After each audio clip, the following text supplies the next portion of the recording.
Signature 6 சேனலுக்கு உங்களை அன்போடு வரவேற்கின்றேன். இன்னைக்கு நம்ம இந்த வீடியோவில் என்ன பார்க்க போகிறோம் அப்படின்னா, அம்மா வீட்டிலிருந்து நாம் கொண்டு வரக்கூடிய பொருட்கள் என்ன, அம்மாவிடம் நாம் என்ன வாங்கலாம் என்ன வாங்கக்கூடாது அப்படின்னு நிறைய பேருடைய கேள்வியாக இருக்கின்றது. இன்னைக்கு நம்ம சொல்ல போகின்ற இந்த பதில் உங்கள் அனைவருக்கும் முக்கியமாக ஒரு தெளிவை ஏற்படுத்தும் அப்படிங்கிறது இதுக்காக இந்த பதிலை நாம் கொடுக்கின்றோம். இப்போ அம்மா வீடு அப்படின்னா நம் இறுதி காலம் வரை நமக்கு அம்மாவே தான். அதற்கு மாற்று சொல் எதுவும் கிடையாது. அது நம் அனைவருக்கும் தெரியும். ஆனால் சில சந்தர்ப்ப சூழ்நிலை காரணமாக இறைவன் வகுத்த விதி என்றே சொல்லலாம். திருமணம் ஆன பிறகு அம்மா வீட்டு சொந்தங்கள் எந்த அளவுக்கு நமக்கு பயன் தருகின்றன, எந்த அளவுக்கு பயன் தராமல் போகின்றன, எந்த அளவுக்கு அவர்களிடம் நாம் பொருள்களை வாங்கி கொள்ளலாம் வாங்கக்கூடாது அப்படிங்கிற விதிமுறைகள் நிறைய உள்ளன. இதனை நாம் தெளிவாக புரிந்து கொள்வதோடு நாம் அதை ஏற்றுக்கொள்ள வேண்டும். அதுதான் மரபு. நம் அம்மா வீடு செழிப்பாக இருந்தால்தான் நாமும் நன்றாக இருக்க முடியும். அதற்காக நாம் சிலவற்றை விட்டு கொடுத்தே ஆக வேண்டும். பெண்கள் கண்டிப்பாக இப்போ மாமியார் வீட்டுக்கு சென்ற பெண்களும் ஒரு அம்மா வயிற்றில் உருவான பெண் தான். அவர்களும் இதை ஏற்றுக்கொள்ள வேண்டும். அம்மா வீட்டில் இருந்த ஒரு பெண்ணும் இந்த கருத்தை ஏற்றுக்கொள்ள வேண்டும். இதுதான் உண்மை. ஒரு அம்மா வீடு செழிப்பாக இருந்தால்தான் நாம் அடிக்கடி அங்கே போகும் பொழுதும் அங்கே நாம் ஒருவாய் உணவு உண்ணும் பொழுதும் அவர்கள் செழிப்பாக சந்தோஷமாக இருந்தால் நமக்கு அது பெரிதும் மகிழ்ச்சியை கொடுக்கும். நம் வீட்டில், அதாவது நாம் வாழுகின்ற வீட்டில் நம் அம்மா வீடு செழிப்பாக இருந்தால்தான் நமக்கு பெருமை அதிகமாக இருக்கும். நாம் கொண்டு வருகின்றோமோ கொண்டு வரலையோ, ஆனால் செழிப்பாக இருக்க காரணம் அதுவே ஆகும். இப்போ நிறைய பேர் அம்மா என்ன செய்கின்றார்கள் என்றால், திருமணம் ஆன பெண்களுக்கு எதை கொடுக்க வேண்டும் எதை கொடுக்க கூடாது அப்படிங்கிறது நிறைய பேருக்கு தெரியாத காரணத்தினாலே நிறைய பெண்கள் கஷ்டப்படுகின்றார்கள். அவர்கள் தன் கையை நம்பி வாழாத அளவிற்கு நாம் தவறான செயல்களை செய்து கொண்டிருக்கின்றோம். இப்போ ஒரு தாயோட நகை குழந்தைக்கு எந்த அளவுக்கு முக்கியம் என்றால், அவர்கள் உடம்போடு ஒட்டி கொண்டிருக்கும் அந்த இறுதியில் இருக்கும் நகைகள், அதாவது இறக்க போகின்ற தருணத்தில் தாயின் உடம்போடு ஒட்டி கொண்டிருக்கும் நகைகள் மகளுக்கு சொந்தம். இது உண்மையான காரணம். இது தெளிவாக புரிந்து கொள்ள வேண்டும். அதற்கு அடுத்தாற்போல் திருமாங்கல்யமோ மெட்டியோ கண்டிப்பாக பெண்கள் வாங்கக்கூடாது. பிறந்த பெண்கள் தாயிடம் பெற்றுக்கொள்ளக்கூடாத நகைகள் அவை.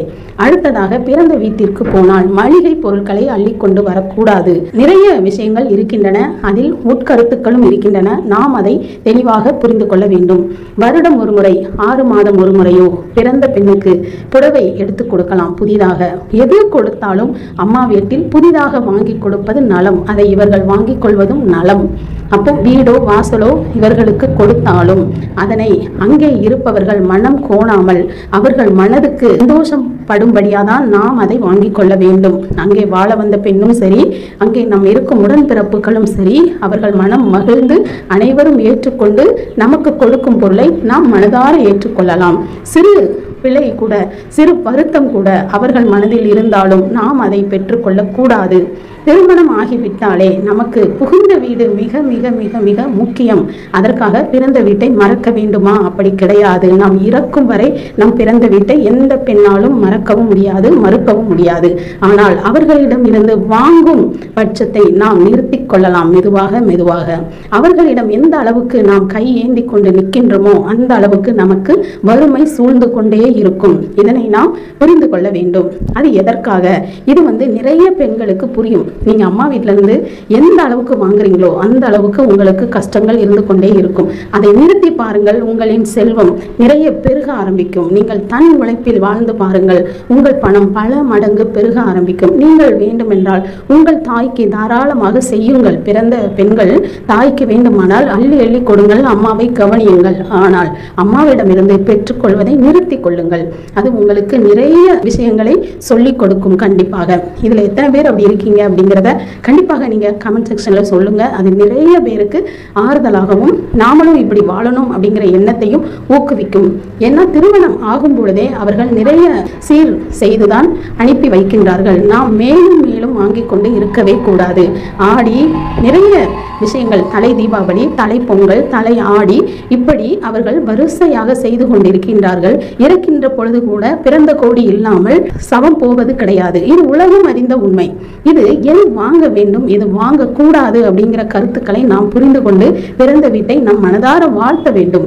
உங்கள் பிறந்த வீடு நன்றாக இருக்க வேண்டும் என்றால் உங்கள் பிறந்த குல தெய்வத்திற்கு வருடம் ஒரு முறை நீங்கள் பிறந்த தினத்தன்று போய் விளக்கேற்றி வழிபடுங்கள். உங்க வீட்டில் உங்க கூட பிறந்தவங்க அம்மா அப்பா எத்தனை பேர் இருக்கீங்களோ அத்தனை விளக்கேற்றி நீங்கள் வழிபட்டு வாருங்கள். உங்கள் பிறந்த வீடு சுபீட்சமாக இருக்கும். இனிமேல் தயவு செய்து அம்மா வீட்டிலிருந்து என்ன கொண்டு வரலாம், அம்மா வீட்டிலிருந்து என்ன வாங்கி வரலாம், அம்மா வீட்டிலிருந்து நமக்கு என்ன கொடுப்பார்கள் என்பதை நிறுத்திவிட்டு வருடம் ஒருமுறை அவர்கள் மனதார திரும்பவும் நாம் சொல்லுவது அதைத்தான். அங்கே உள்ள ஒருவர் மனம் கூட நோகும்படி அவர்கள் ஒரு பொருள் கூட நமக்கு தரக்கூடாது. அவர்கள் மனதார கொடுத்தால் வாங்கி கொண்டு வரலாம். மற்றபடி நாம் எதையும் பெற்றுக்கொள்ளக்கூடாது. இது எந்த சாஸ்திரத்தில் உள்ளது அப்படிங்கிறதற்கும் நிறைய உதாரண கருத்துக்கள் இதற்கு நிறைய இருக்கின்றன. நம் தமிழ் சாஸ்திரத்தில் நமக்கு நிறைய இருக்கின்றன. இதற்கு இப்படியாக தாய் வீட்டிலிருந்து தாய் வீடு செழிப்பாக இருப்பதற்கும் கூட பிறந்தவர்கள் செழிப்பாக வாழ்வதற்கும் நாம் தாய் வீட்டுக்கு அடிக்கடி செல்வதையோ அங்கே சென்று பணம் வாங்கி கொண்டு வருவதையோ பொருட்கள் கொண்டு வருவதையோ நாம் தவிர்த்து கொள்ள வேண்டும். நம்மால் முடிந்தவரை அவர்களுக்கு கொடுத்து விட்டு வர வேண்டுமே தவிர நாம் வாங்கி கொண்டு வரக்கூடாது. இந்த பொருள் தான் வாங்கணும், இந்த பொருள் வாங்கக்கூடாது அப்படிங்கிற முறைகள் இருக்கின்றன. ஆனால் அறவே நாம் எதுவுமே வாங்காமல் இருந்தால் கூட அவர்கள் நலமுடன் இருப்பார்கள். நாம் அதை குலதெய்வத்திடம், நம் பிறந்த குலதெய்வத்திடம் வேண்டிக் கொள்ள வேண்டும். என் பிறந்த வீடு சுபீட்சமாக இருக்க வேண்டும் என்று. இதுவே தாற்பயமாகும். இந்த வீடியோ உங்களுக்கு பிடிச்சிருக்கும் நம்புறேன். இன்னும் ஒரு வீடியோவில் நான் உங்களை சந்திக்கிறேன். தேங்க்யூ.